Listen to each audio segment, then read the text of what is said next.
যারা প্রতিনিয়ত আমার ভিডিওগুলি দেখে তারা প্রত্যেকেই জানে যে আমি এই জুলাই আগস্ট আন্দোলনের একজন কট্টর বিরোধী ব্যক্তি।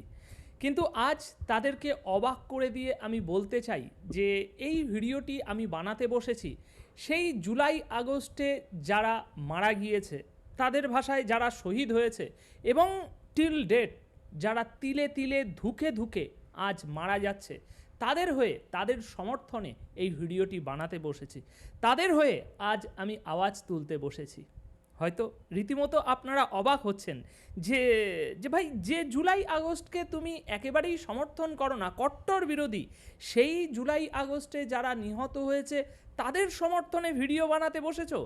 হ্যাঁ দর্শক, এটা আজ অত্যন্ত জরুরি, কারণ এই জুলাই আগস্টে যারা শহীদ হয়েছে, যারা মারা গিয়েছে, তাদের নাম ভাঙিয়ে এই সার্জিস হাসনাত এরা যে কত কোটি কোটি টাকা লুট করেছে সেটা আজ তাদের সামনেই উজাগর করাটা খুবই জরুরি হয়ে উঠেছে।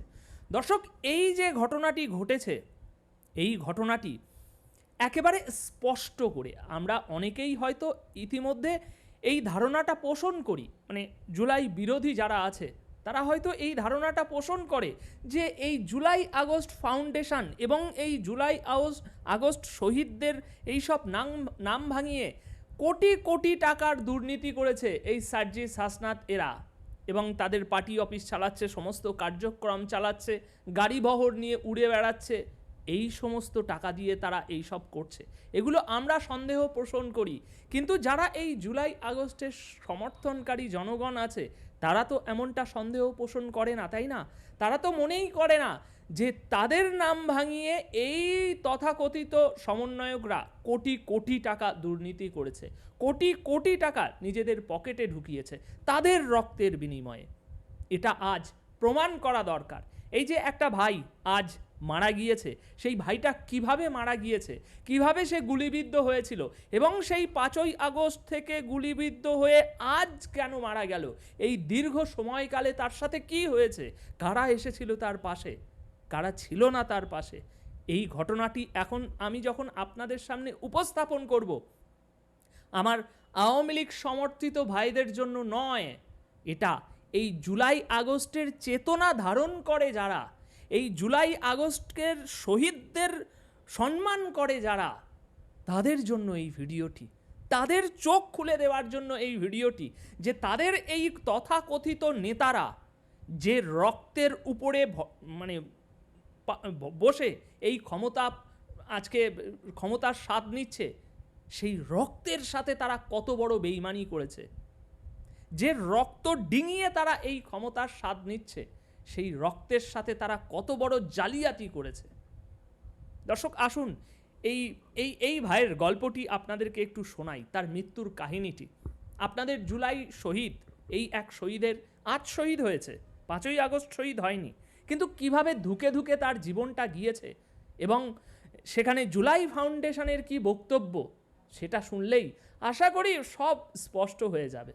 আর আপনাদেরকে চেঁচিয়ে চেঁচিয়ে বলতে হবে না যে দেখুন, এদেরকে চিনুন, এদের মুখোশের আড়ালে যে ব্যক্তিত্বটা আছে, যে চরিত্রটা আছে, চিনুন, দেখুন সাধারণ ছাত্রদেরকে রাস্তায় নামিয়ে কিভাবে এরা মানুষকে বোকা বানিয়েছে, এবং ওই জুলাই শহীদদের নামে যে কোটি কোটি টাকা তোলা হয়েছে, সেই কোটি কোটি টাকা এই শহীদদের পিছনে খরচ করা হয়নি, সেই কোটি কোটি টাকা দিয়ে আজ তারা রাজনীতি করছে, গাড়ি বহরে চড়ে বেড়াচ্ছে। আসুন আপনাদেরকে শোনাই। দর্শক, বৈষম্য বিরোধী ছাত্র আন্দোলনে গুলিবিদ্ধ হয় আহত পটুয়াখালীর বাউফল উপজেলার কিশোর আশিকুর রহমান। তার বয়স হচ্ছে 17। গতকাল শুক্রবারে সে মারা গিয়েছে। 3টি গুলির মধ্যে 2টি বার করা সম্ভব হলেও মাথায় একটি গুলি থেকে যায়, এই কারণে প্রায়ই অসুস্থ হয়ে পড়ছিল সে। গতকাল শুক্রবার বাউফল উপজেলা স্বাস্থ্য কমপ্লেক্সে চিকিৎসাধীন অবস্থায় তার মৃত্যু হয়। তার পরিবারের দাবি, আর্থিক অনটনের কারণে যথাযথ চিকিৎসা করাতে পারছিলেন না তারা। ঘটনার শুরুয়াত এটা, এখনও অনেক আছে। জুলাই ফাউন্ডেশন আছে, তাদের বক্তব্য শুনে যান দাদা ভাইয়েরা, ভাইজানেরা, শুনে যান আপনাদের নেতাদের মানে কুৎসিত চিত্রটা দেখে যান। 5ই আগস্ট শেখ হাসিনা সরকারের পতনের পর তাকে মেডিকেল কলেজ হাসপাতালে চিকিৎসা দেয়া হয়। চিকিৎসকেরা তার মাথা থেকে 2টি গুলি বের করতে পারলেও ঝুঁকি বিবেচনায় আরেকটি বের করতে পারেনি। এ কারণে পুরোপুরি সুস্থ হতে পারেনি আশিকুর। বিভিন্ন সময় জ্বর উঠত, মাথায় তীব্র ব্যথা হতো, অনেক সময় যন্ত্রণায় অচেতন হয়ে পড়ত সে। পরিবার জানায়, গত বুধবার আশিকুর অসুস্থ হয়ে পড়ে। বাউফল উপজেলা স্বাস্থ্য কমপ্লেক্সে নিয়ে গেলে চিকিৎসক বিভিন্ন পরীক্ষা নিরীক্ষা দেন। অর্থের অভাবে পরীক্ষা না করিয়েই বাড়িয়ে চলে যায় তারা। এমন অবস্থায় গতকাল আরও অসুস্থ হয়ে পড়লে দুপুর 12টার দিকে তাকে উপজেলা স্বাস্থ্য কমপ্লেক্সে ভর্তি করানো হয়। সেখানে চিকিৎসাধীন অবস্থায় বিকেল 3:15টার দিকে তার মৃত্যু হয়। বিদেশে চিকিৎসার ব্যবস্থা করলে আশিকুরকে বাঁচানো যেত, এমনই ভাষ্য তার বাবাসহ সমস্ত পরিবারের। তার বাবা বলছেন যে 4 ভাই ও 1 বোনের মধ্যে সবার ছোট ছিল আশিকুর। আর্থিক অনটনের কারণে তার উন্নত চিকিৎসা করাতে পারেননি তিনি। নিজের রিক্সা ও একটি গরু বিক্রি করে সেই টাকা দিয়ে যতটুকু পেরেছেন তিনি চিকিৎসা করানোর চেষ্টা করেছেন। আশিকুরের বড় ভাই সোহাগ ইসলাম অভিযোগ করছেন, কেউ তার ভাইয়ের উন্নত চিকিৎসার জন্য এগিয়ে আসেনি। উন্নত চিকিৎসার অভাবেই তার ভাইয়ের মৃত্যু হয়েছে। আসছি আমরা জুলাই শহীদ স্মৃতি ফাউন্ডেশন নামক এই ফ্রড ফাউন্ডেশন এই মৃত্যুর পর কি বলছে সেখানে আমরা আসছি, কিন্তু তার আগে একটু আমরা বুঝে নিই যে এই আশিকুরের পরিবারের সাথে কি ঘটনা ঘটেছে। আশিকুরের পরিবার 5ই আগস্ট থেকে আজ সে মারা গিয়েছে। মাথায় 3টে গুলি লেগেছিল, 2টো গুলি বার হয়েছে, 1টা গুলি বার হয়নি। কেন বার হয়নি? অসম্ভব ছিল কি সেটা? না, ডাক্তাররা উন্নত চিকিৎসার কথা বলেছিল, কিন্তু সেটা তারা করাতে পারেনি। এর জন্য সে প্রায়ই সেই 5ই আগস্ট থেকে আজ পর্যন্ত প্রায়ই অসুস্থ হয়ে পড়তো। এবং শেষবেশ এই 2 দিন আগে যখন তাকে চিকিৎসালয়ে নেওয়া হয় তখন পরিবারকে বিভিন্ন পরীক্ষা নিরীক্ষা করতে বলা হয়, কিন্তু পরিবার তার বাবা যে রিক্সা ও যে গরুটা ছিল সেইটুকু বিক্রি করে সর্বশান্ত হয়ে গিয়েছে। ফলে সে তার ছেলের কোনো পরীক্ষা নিরীক্ষা করাতে পারে না, যার কারণে বাড়ি চলে আসতে হয় এবং পরের দিন মারা যায়। এবং তার বাবা তার ভাই অভিযোগ করছে যে উন্নত চিকিৎসা না করতে পারার কারণেই আমার ভাইয়ের মৃত্যু হয়েছে।